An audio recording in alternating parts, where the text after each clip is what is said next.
আমাদেরকে সংবিধানের হাইকোর্ট দেখাবেন না, অতি সত্বর জুলাই প্রক্লেমেশন ঘোষণা করুন। জুলাই ঘোষণাপত্র অনতি বিলম্বে সংবিধানের অন্তর্ভুক্ত করতে হবে।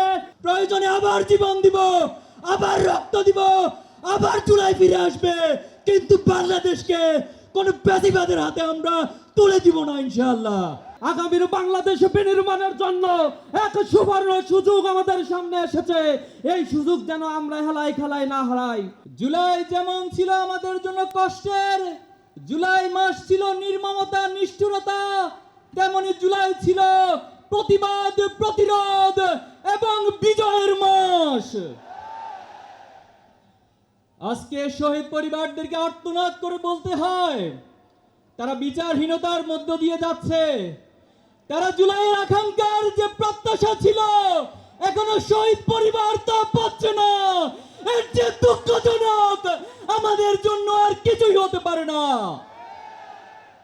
অন্তর্বর্তী সরকারকে বলতে চাই, আপনারা স্বাভাবিক কোন প্রক্রিয়ায় ক্ষমতায় বসেন নাই। হাজার হাজার ছাত্র জনতার রক্তের উপরে আপনারা ক্ষমতায় বসেছেন। এজন্য আমাদেরকে সংবিধানের হাইকোর্ট দেখাবেন না, অতি সত্বর জুলাই প্রক্লেমেশন ঘোষণা করুন। এই জুলাই মাসের মধ্যে শহীদ গাজীদের স্বীকৃতি দিয়ে জুলাই প্রক্লেমেশন ঘোষণা করতে হবে। আমরা এক আল্লাহ ছাড়া কাউকে ভয় করি না। আমরা কি থেমে যাব? কারো ভয় দেখানি রক্ত চক্ষুর কারণে থেমে যাব? আমরা কারো রক্ত রাঙানি, চোখ রাঙানিকে ভয় না করে আমরা আমাদের থেমে যাব না। এক আল্লাহ ছাড়া ছাত্র শিবিরের এই দুর্বার আন্দোলনকে পৃথিবীর কোন শক্তি নেই থামিয়ে দিবে। সংগ্রামী উপস্থিতি, অনেক রক্ত, অনেক ত্যাগের মধ্যে দিয়ে আজকে এখানে দাঁড়িয়েছি। প্রয়োজনে আবার জীবন দিব, আবার রক্ত দিব, আবার জুলাই ফিরে আসবে, কিন্তু বাংলাদেশকে কোন প্যাসিবাদের হাতে আমরা তুলে দিব না ইনশাআল্লাহ।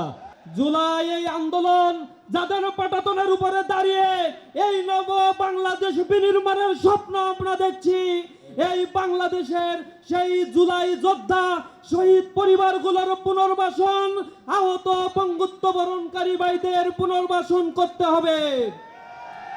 পাশাপাশি জুলাই ঘোষণাপত্র অনতি বিলম্বে সংবিধানের অন্তর্ভুক্ত করতে হবে এবং এই জুলাই মাসেই জুলাই ঘোষণাপত্র দিতে হবে। এই আন্দোলনের সূতিকাগার সূত্র যেখান থেকে হয়েছিল, এই ক্যাম্পাসগুলোতে আমরা দেখেছি ক্যাম্পাসে বিগত ফ্যাসিবাদের আমলে শিক্ষা ব্যবস্থাকে ধ্বংস করে দেওয়া হয়েছে। শিক্ষা সংস্কার কমিশন গঠনের জন্য আমি উদাত্ত আহ্বান জানাচ্ছি। শিয়া বাটার ও ভিটামিন ই সমৃদ্ধ লিলি হালাল বিউটি সোপ, তারুণ্যময় উজ্জ্বল ত্বকের জন্য। পাশাপাশি আমি আহ্বান জানাচ্ছি, প্রিয় বন্ধুগণ, আগামীর নির্বাচনে আগামীর বাংলাদেশ বিনির্মাণের জন্য এক সুবর্ণ সুযোগ আমাদের সামনে এসেছে। এই সুযোগ যেন আমরা হেলায় খেলায় না হারাই।